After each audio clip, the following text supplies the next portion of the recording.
Este me pegó el toque ahí como hacerlo. El 6. El 6 no se pegó. Good day, everyone. Tengo que preguntarle. Pardon me as I lose my train of thought and take a drink of water.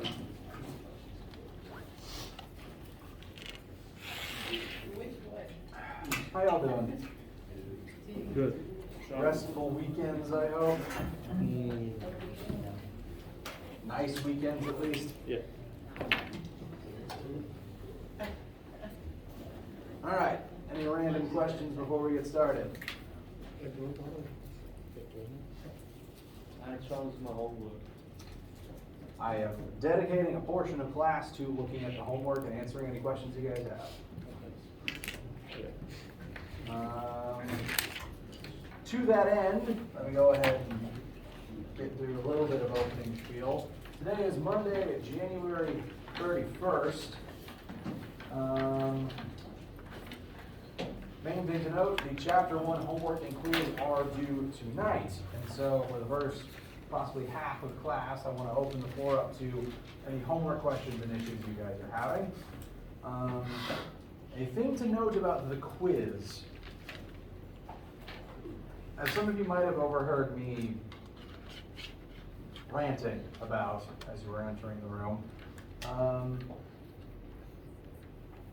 I've been getting into fights with the Achieve system since we've started using it, because previously it was a different tool that got bought out by Macmillan, and now it's this new thing and all the settings are wrong. So this became even more of a problem over the weekend, because when I assigned Chapter 1 Quiz 1, it went up with the wrong grading settings. Like when I create an assignment, I can choose is it counted as a quiz or a homework, and I can choose like, is there a timer on it? How many times can you change your answers to a question, et cetera, et cetera. And Quiz 1 went up with the wrong list of settings. It went up with in some way that you weren't able to, you only got one shot at each question. As soon as you were done, and then it just showed you your grade and that was it, which is not what I wanted. So I have since changed the settings for Quiz 1 such that you should be able to retake it with new numbers if you didn't like your grade, up to 5 times. So if you've already taken Quiz 1 and you thought to yourself, I know I could do better than that, why did I get a 0? Please try it again. The numbers will be different, but it's the same questions, it'd be the same methods, and you can still email me about it. I apologize for that oddness and that inconvenience. I want to go ahead and make it known you can take other shots at it if you're not happy with the grade. You'll keep doing it until you run out of tries or until midnight tonight. As for the homework, we are going to spend some time addressing questions related to that today.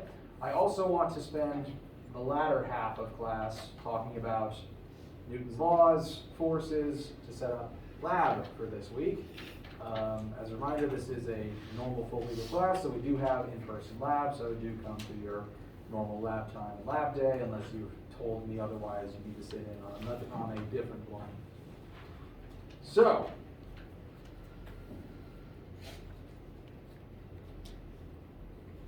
it's Monday and I'm sleepy. Questions for you guys?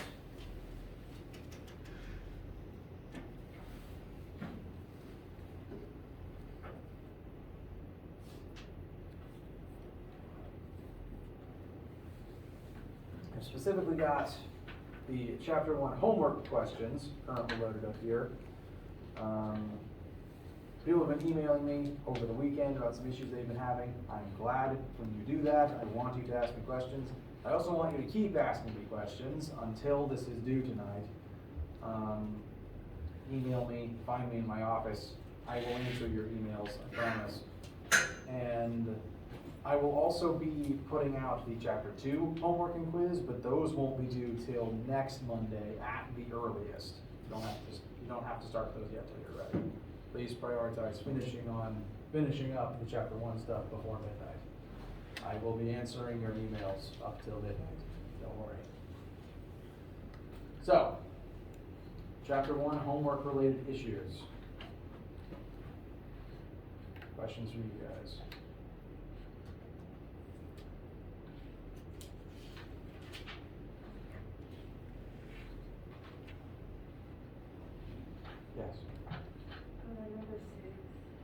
6. Is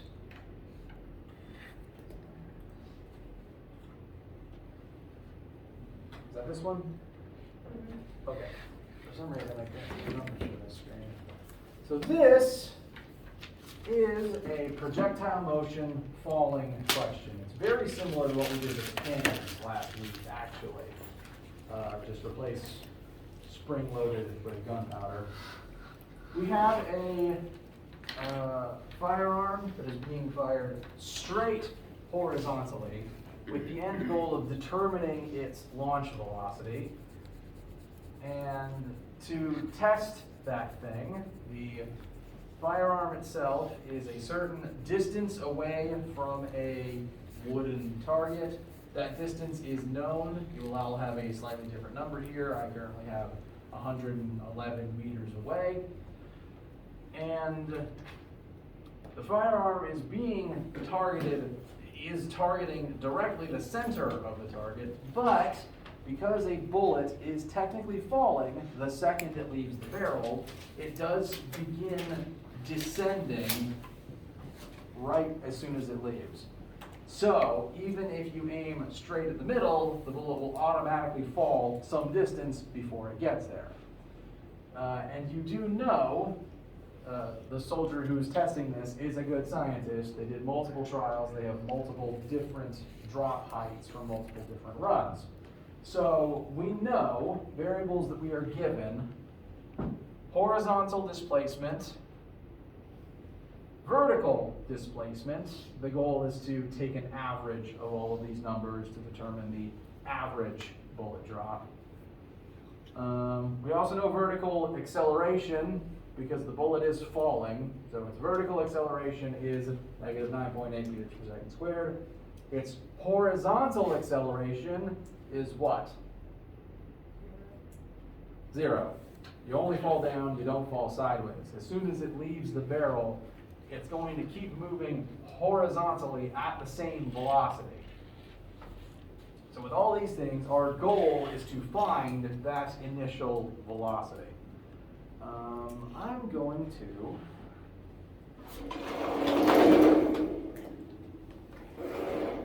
I don't want to erase the work I have under the board, so I'm going to do this to the side instead. We know delta x, delta y. To find delta y, you are tasked with averaging these numbers together, so everyone's will be slightly different. You do have to go through a small process to get that number. Do note, this table's in centimeters, which do need to be converted into meters. So average these 6 numbers, based on the numbers I currently see here, the number would be about 6 or so centimeters, maybe 6.5, and then convert that into meters. Now I am going to run that calculation real fast so that I can do all of this on the board and prove to you that it works. 6.14 plus 7.34 plus 7.25 plus 6.16 plus 7.16 plus 5.96 added together divided by 6.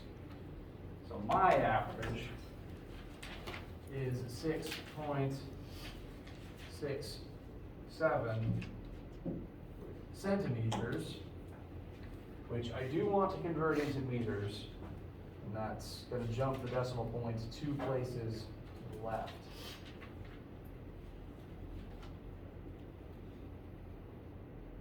So 0.0667 centimeters of bullet drop.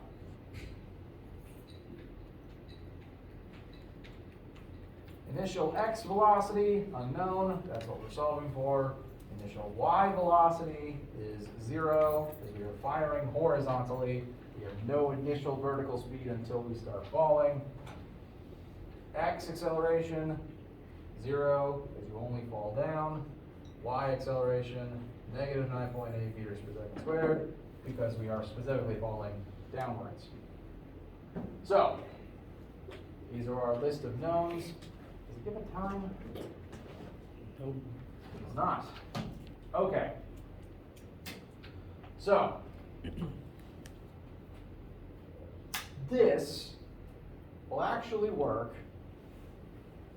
almost identically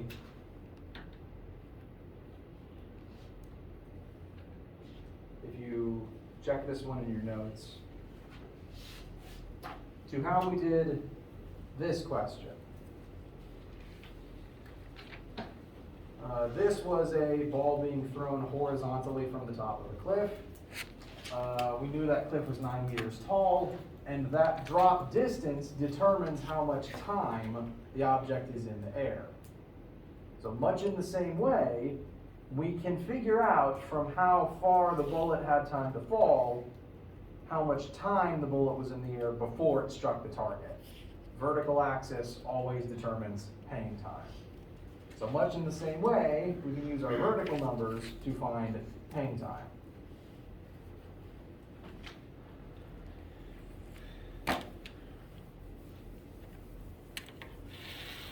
So, y-axis, don't know t, we want t, it's needed to get where we want to go ultimately. With what we know in the y-axis and the fact that we want time, what formula should get us where we want to go? Very good. So y equals eiy times t plus 1/2 ay t squared. Your numbers will vary slightly using the numbers that I currently have. I'm making all of them negative because displacement does point down and acceleration points down.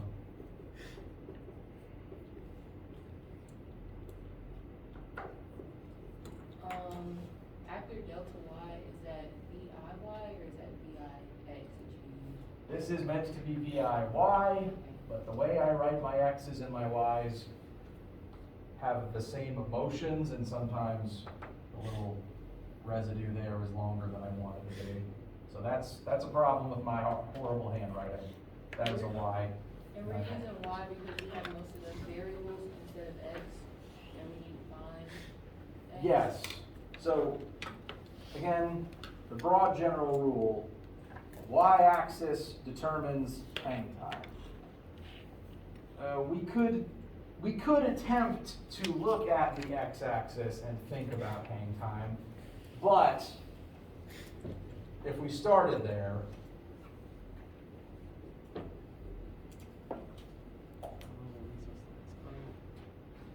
within the x-axis, we're not accelerating. We're not falling sideways. A is 0. So in the x-axis, this whole last term goes away.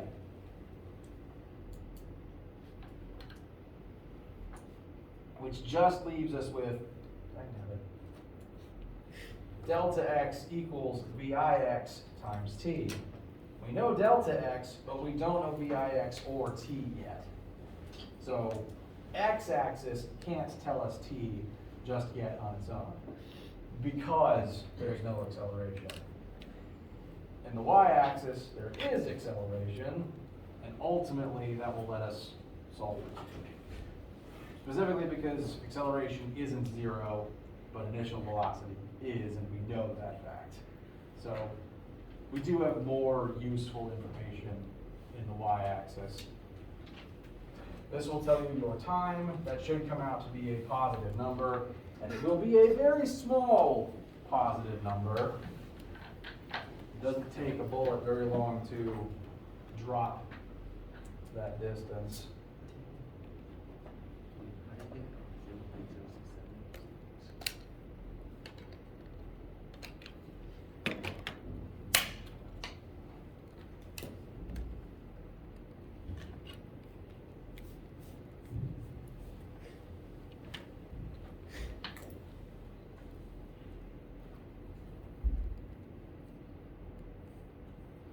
So using my numbers,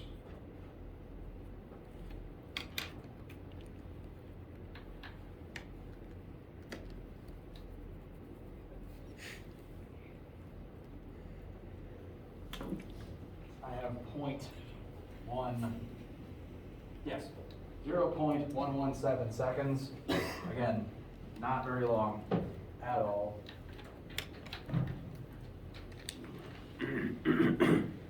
Bless you.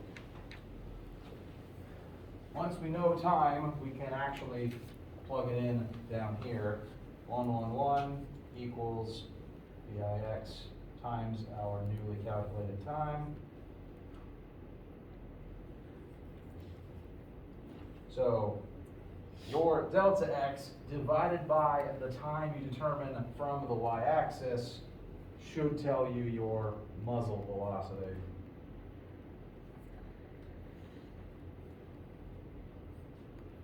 Just to prove that it works, I am estimating on my own calculator 951.4, which is within the correct range of rounding reasonably of what WebAssign is asking for. If you plug that in and WebAssign thinks it's this, it accepts this, it'll accept that answer. Sorry, it's not WebAssign. That's one of the other web tools I use. This is Achieve, and I am a scatterbrained mess. I apologize. Yes? For that last book, can you use the first equation? You definitely could, absolutely. In fact, if you look at Formula 3, and in the case where A equals 0, and this whole thing goes away, delta x equals VIX times t is the same thing as Formula 1, if you rearrange it. So Formula 3 is Formula 1, just with more information in it. And that's specifically why Formula 1 only works when there's no acceleration. We literally got this formula from Formula 3 when acceleration equals 0. So yes, in this case, 1 or 3 can get you where you want to go in the x-axis. If you've ever asked about question 6 originally, does this help? All right, how do you feel about this one? So why is A of x or gravity is 0 for Great question. In which axis does gravity pull? down? Down. It does not pull to the right, it does not pull to the left. I might have said that backwards from your perspective, I can't tell. Anyway, gravity only pulls down by definition. So automatically, if you were falling, automatically, this would be your vertical acceleration, because gravity is what's pulling you down. And since gravity is the only thing acting on you if you are falling, and technically, as soon as a bullet leaves the barrel, as soon as an arrow leaves the bow, as soon as anything leaves your slingshot or your arm as you throw it, you are automatically falling.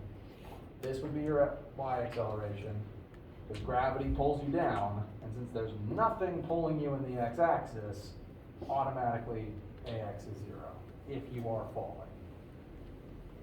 If this isn't 0, you're not falling, technically speaking. Arguably, you'd be flying. And so VIY is 0 because that's not where the bullet's not traveling down, it's going sideways because that's where the barrel shot it at. So we were trying to find. VIY is 0 because the barrel only launched it horizontally. Okay, right. So vertically speaking, the vertical axis, as far as the vertical axis is concerned, the bullet could have been dropped and the same thing would happen up and down. Vertical doesn't care about how fast sideways. All of the gunpowder went into sideways, nothing went into down. Okay.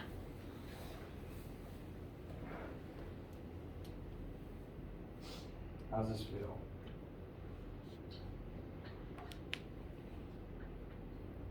Mostly like nods, good to see. And you got 0.067 by adding all those numbers, adding all the h and dividing by 6, right? Yes, I'm assuming that everyone will have 6 of these. That the average is add all of them together and divide that whole by the number of entries. So I added all 6 of these. the answer came out to be like 40 something. Divided that by 6, which got me 6.67 centimeters, which I then converted into, I wrote this wrong, converted back into meters.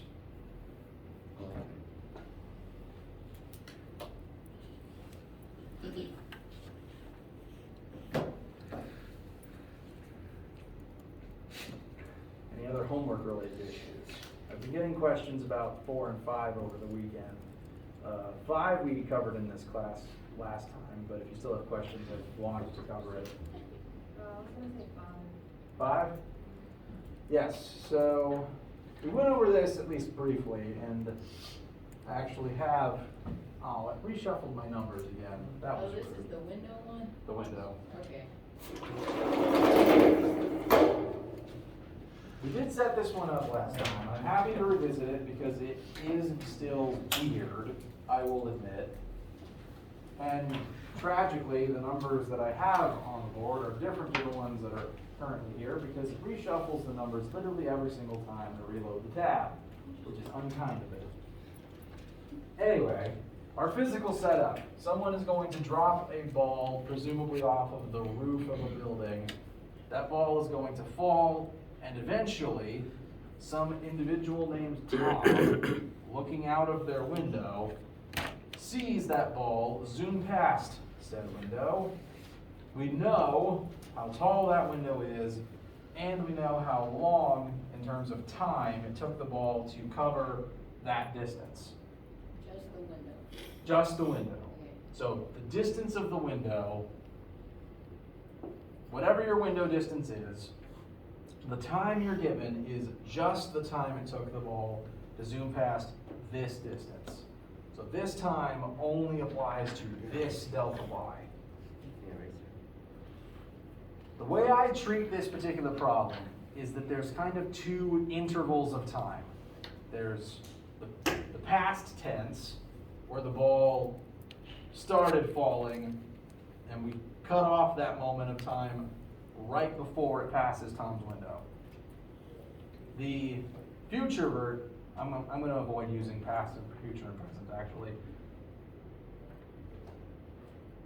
Interval 1 is as the ball falls from the roof to the window. It descends some distance h, and as it descends, it's going to accelerate from 0 to some unknown final velocity. Because as things fall, they'll speed up to a faster velocity the further and further they fall. As soon as we pass the window, we enter the second period of time, which is the only period of time that Tom has any knowledge of. From Tom's perspective, this interval begins as soon as the ball begins passing the window. At that point, whatever speed it accelerated to before is now the initial speed of this new period of time. And from that initial speed, the ball will keep accelerating past the window to become even faster. It's still falling, it's still accelerating. And as it accelerates past this distance in this amount of time. So I, in my work, treat this as 2 distinct moments in time. And Tom's account only gives us information about the second half of it. Tom can only tell us stuff about Tom's window. But we can use Tom's window to look back in time and make some conclusions about what happened before Tom's window. Because we don't know how fast the ball was moving once it hits the top of Tom's window, but we do know the distance it covered, the time it took, and the rate at which it was accelerating while it was doing that. If we know A, T, and delta y, we can solve for velocity initial using formula 3, which can tell us the speed of the ball at the top of Tom's window, the speed to which it accelerated as it fell from height h. And so that initial speed at the top of Tom's window is the same as the final speed of the ball as it falls from height h to Tom's window. So if we use Tom's window's information to solve for velocity initial from Tom's point of view, that initial velocity is the same as the final velocity as the ball falls from height h. So ultimately, the first thing I recommend you calculate is the velocity at which the ball was moving the moment it begins passing Tom's window. We need to know how fast the ball was moving at the start of this moment in time, because that's the only information we have. So, moments in time 2, from Tom's perspective, Formula 3 tells us an object will displace based on its initial velocity, time, and its acceleration. Start plugging in the numbers we know. This is the height of the window. Numbers will vary. This would be, VI is the speed at the top of the window, which we don't know, but we want. Times time, which you are told in the question, the numbers will vary, plus 1/2 times acceleration, times time squared. This then is officially velocity initial at the top of the window. And in terms of the number you should expect, since you are falling downwards, it will be a negative number, and most of the ranges of numbers I've seen fall somewhere between 5 and 7, if you just want to know if you're on the right track when you get your answer. Again, your numbers will vary depending on what the question gives you. How do we feel about getting to this point? Okay. Now, we are now done with Tom. Yes, sorry. Sorry, how'd you get the negative 1.20? Oh, again, what I have written here is based on a different set of random numbers. I apologize for that. I just don't know which, That's a fair question. The previous time, the 1.2 was the height, the length. okay, I got you. It's The same window. Okay, I got you now.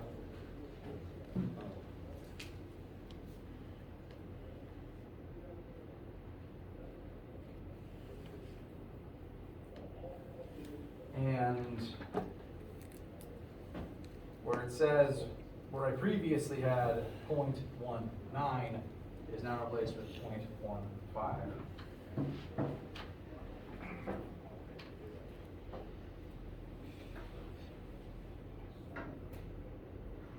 So this should now better match the currently randomly generated numbers. So the delta y is the window's size, and then t is the time it takes to zoom past the window. Gotcha. Once you have this VI, this can be considered the final for the other interval of time, the period where we were accelerating as we fell from height h. So whatever you get here is, once you move on to looking at the earlier part, the falling to Tom's window part, this number you write in for VS now. Because for that earlier interval of time, that's the final before we transition to the Tom's window phase. Assuming it was dropped, its initial would be 0. It would still accelerate down because of gravity, and we want to find out the height from which it fell to accelerate up to this speed by the time it hits Tom's window. And ultimately, I think Formula 4 is the best way to get there. Mainly because we don't know the time it took to fall from H to Tom's window. But we have everything else we need to make Formula 4 work. Out of all the questions on homework, on chapter 1 homework, a couple are tricky because they're weird. This one's tricky because it's hard. This is the hardest one on the assignment. This is designed to be the one that makes you, ugh? Most assignments will have one of these. And it is okay, usually, to get tricked or stumped by one or two questions. Because on a 100-point assignment, if each of the 10 questions is 10%, then, you know, getting stumped on one or two, you get an 80 or a 90, which is pretty much where everyone wants to be in the class anyway. It's fine, and the 90 rounds up to an A, a grade on a 10-point scale. If one or two homework questions stump you, that's fine. They are designed to be low-stakes practice. That said, do please email me. I do want to help you understand it, but some of the questions are designed to be harder than others. The weird two-part nature of this one is the tricky part. Yes? I'm not asking that question 4. Question 4 is hard because it's poorly written, and I didn't realize that at the time. Yeah, are we just using like the 0.55 seconds or whatever time given? Yes, so, again, numbers are random, but I'm going to point at which numbers you want and where you want to use them. You're asked for average velocity, and average velocity, the way that this question is asking it, and again, I don't like this question now. The only reason I'm not removing it from the assignment is some people have already gotten it right, and I don't want to remove their points. But I'm not asking this one in future years. It's poorly written. What this question is intending for average velocity is total displacement over total time. And this creates a weird quirk in physics where, say you go on a big hike, and you start here, you walk for hours, you walk for miles, you go around a big trail, and you end where you started. Technically, then your displacement is 0, which means your average velocity is 0. Physics is weird somewhere. Similar logic carries into this particular question. You still want total change in displacement, x final minus x initial, over time. I realize I should write this down instead of just motioning with my hands.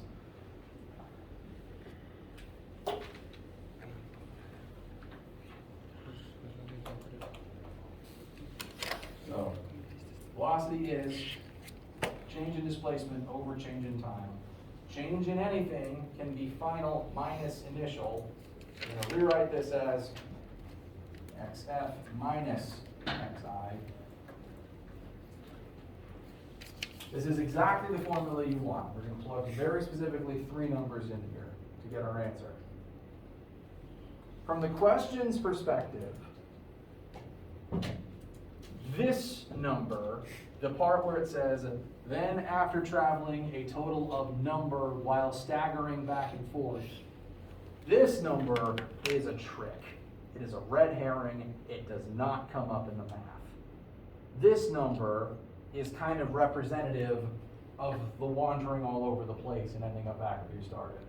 That number represents the ant wandering in circles until he passes out. What functionally happens is the ant starts at the picnic table, starts trying to walk back to the hill, and after meandering about, eventually conks out here.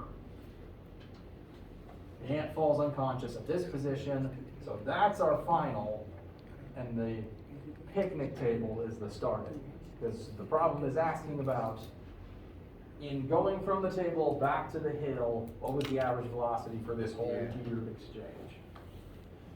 So, with what I currently have up here, the 4.7 is the initial, the 1.5 is the final, because that's where you fall out.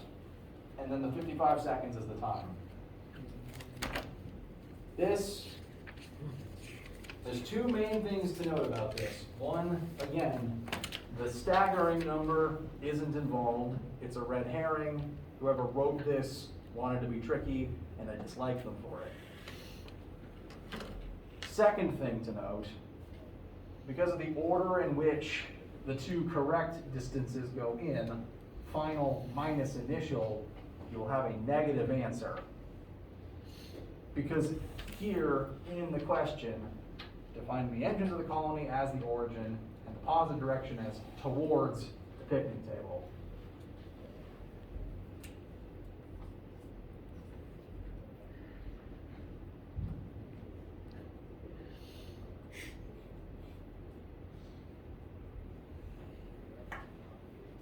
Hill to table is positive, which means table back to hill is negative. And that's why all the answers are negative.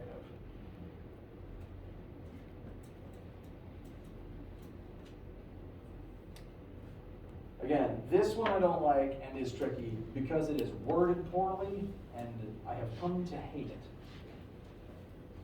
Again, I'm not removing it completely because some people already earned the points and I don't want to cheat them out of that. But I don't like it and I don't write my test questions this way. So people have asked about that and I want to issue that number. I do not write my test questions like this. I do not throw in red herring numbers. So do please take this down. You're allowed. It's a bad question. I apologize.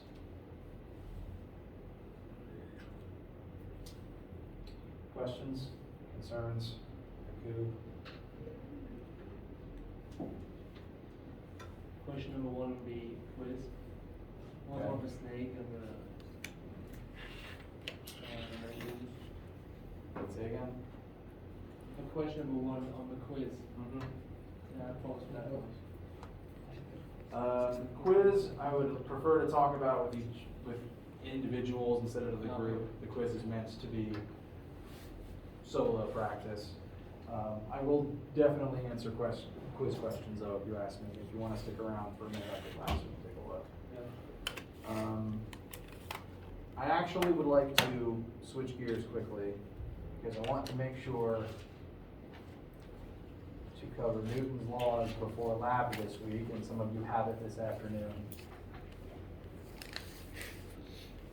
When we last left off, we had shown all these off, talked about them briefly. You've dealt with these before, you've heard all of these before. We're going to start going into them in greater detail now. In a minute, we're going to start focusing on the second law. I want to quickly define something about the third law first before we continue. Because frankly, I could teach an entire class about third law. It is weird and there's a lot of minutiae about it. For every action force, there is an equal and opposite reaction force. Whenever one object pushes on a second object, that second object will push back, same force but opposite direction, on the first one. As an example, I lean on wall pushes back on me. It is an equal exchange of force. An important thing to note is the two forces affect two different objects. If I'm leaning on the wall, I am object A, wall is object B. A is acting on B. Therefore, B is acting on A. The two forces affect two different things. One object is not getting two different forces acting on it. It's two objects exchanging with each other. Each force affects a different target.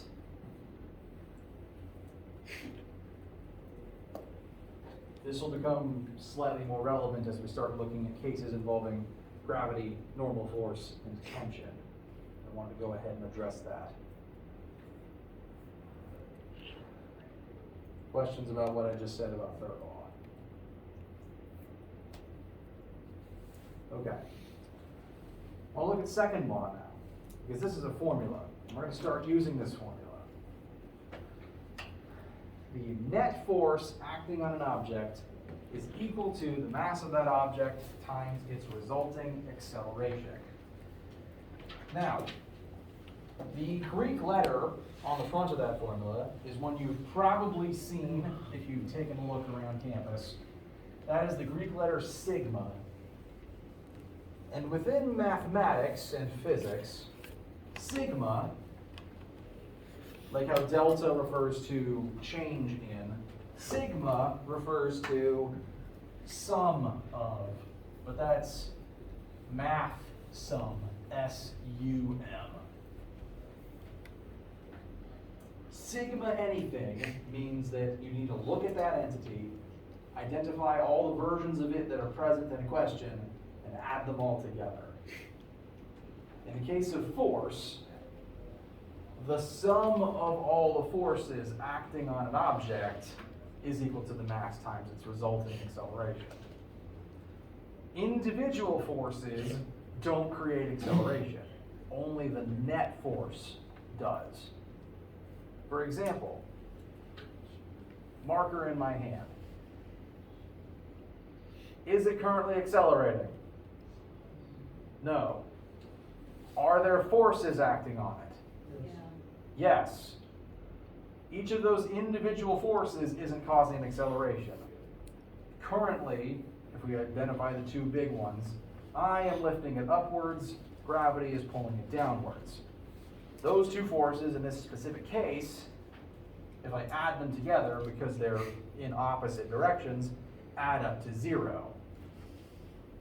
When forces add up to 0, when an object is in equilibrium, when it's balanced, it's not accelerating. So even though individual forces are present and those forces aren't 0, if all the forces add up to 0, you're not going anywhere. And that actually helps elaborate on the first law. Objects at rest stay at rest when the forces on them are balanced. Every object at rest on my desk has forces acting on it. Those forces just add up to 0. There's no acceleration. The objects remain at rest. Subsequently, when the forces don't add up to 0, then you start accelerating. So if something is sitting still and you want to move it, you have to introduce a new imbalanced force, and that can cause the acceleration. How does that feel so far? All right. Now, I am going to commonly refer to this as net force.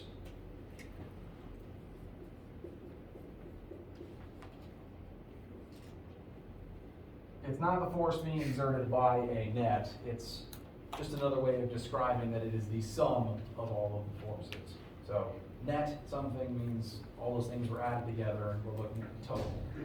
So this is just the term that I use most often to describe it. Bless you.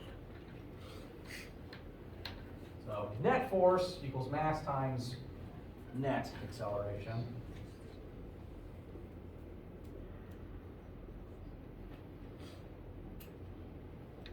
And let's take a look at a quick example where we add multiple forces together and see what the resultant acceleration is. I'm envisioning this as a 4-way tug-of-war match, and the picture can be considered a drone's eye view looking down from above. So one team is pulling north, east, south, west. They're all pulling with different forces. So, not a trick question, who's going to win? The 250. 250. They're using the most force. They're pulling hardest. They're going to win ultimately. We do want to prove that the long mathematical way, though. So, we're going to find the component form. I'll elaborate on that in a second. Of the total force on the object. Total force, we want to add all the forces present together. Now, remember what I said about how the x and y axes don't directly interact? You cannot add an x number to a y number. Legally, if you look at this and say, okay, 100 plus 250 plus 120 100 plus 250 plus 125 plus 200, add that all together, and you get a combined answer of 3, 4. If you add all those together and get like 675, that's wrong. You can't add an X number and a Y number. They're in different axes, they don't interact. We have to do this one axis at a time. So, net force and the x-axis. This isn't really a formula, this is just the definition of net force. We're adding all the forces together. So add all the forces in the x-axis together. We got 250 to the right, 200 to the left.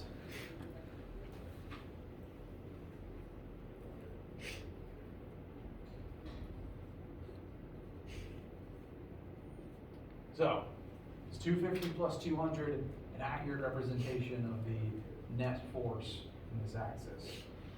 I thought you'd have to subtract the smaller one from the bigger one, so it'd be like 50. Exactly. These two forces oppose one another. They're working against each other. They are not teaming up, they're fighting. We are technically adding them. This is still technically addition, but But they're working in the opposite directions. yep, working in opposite directions. One of them technically points in the negative x direction, which means that we are adding a negative number. So yes, they do add up to 50. How do we feel about that terminology? Okay. Direction, very important. Positive and negative, very important. So And our it can total x-axis force is 50 It newtons. can never be negative, right? The force? Traditionally, no. Traditionally, we take right as positive x. That's why I made the left pointing number the negative one. You could redefine your own system. Like if you drew this in a corner and swapped the signs, that's legal. I'm just sticking with what most of you have probably seen before. Y-axis, not a trick question. Who's going to win? Yep. The 125 points down, and since that's traditionally negative, I've made that the negative number. Therefore, the net force would be negative 25. So, these are the two components of the total force. To show the full thing, you can actually list it as a coordinate system. The total force has 50 in the x and negative 25 in the y. And those combined will ultimately would be equivalent to one person pulling this way. Now that we have those forces, we can use them to find the net acceleration. But the one thing I want to make sure you have heard before lab today is this formula right here. We know the forces, we know the mass of the box, we can find the acceleration now. But weirdly, all of the physics formulas that have mass in them are designed to take kilograms instead of grams. Physicists and chemists get into fights about this. Chemists work with small piles of dust, so they use grams. But physicists are working with things like trucks and planets. So we tend to use kilograms because when you're dealing with masses that big, it makes the numbers smaller. So all of the formulas in this class take kilograms. If you see a number in grams, you've heard it in kilograms before you use it. So 500 grams is half a kilogram. And that would be what you plug in here with these components to find the final acceleration. Questions? Concerns? All right. I will remind you of that fact repeatedly because it's important. For right now, though, it tells you a little longer than I wanted to. I apologize. For now, we will break. If you have any questions about the homework, please ask them. You can stick around to ask them, or you can email me. And if I don't see you again today, email your questions to me. I want to make sure you were able to finish this assignment well. And if I don't see you in the lab, have a wonderful day.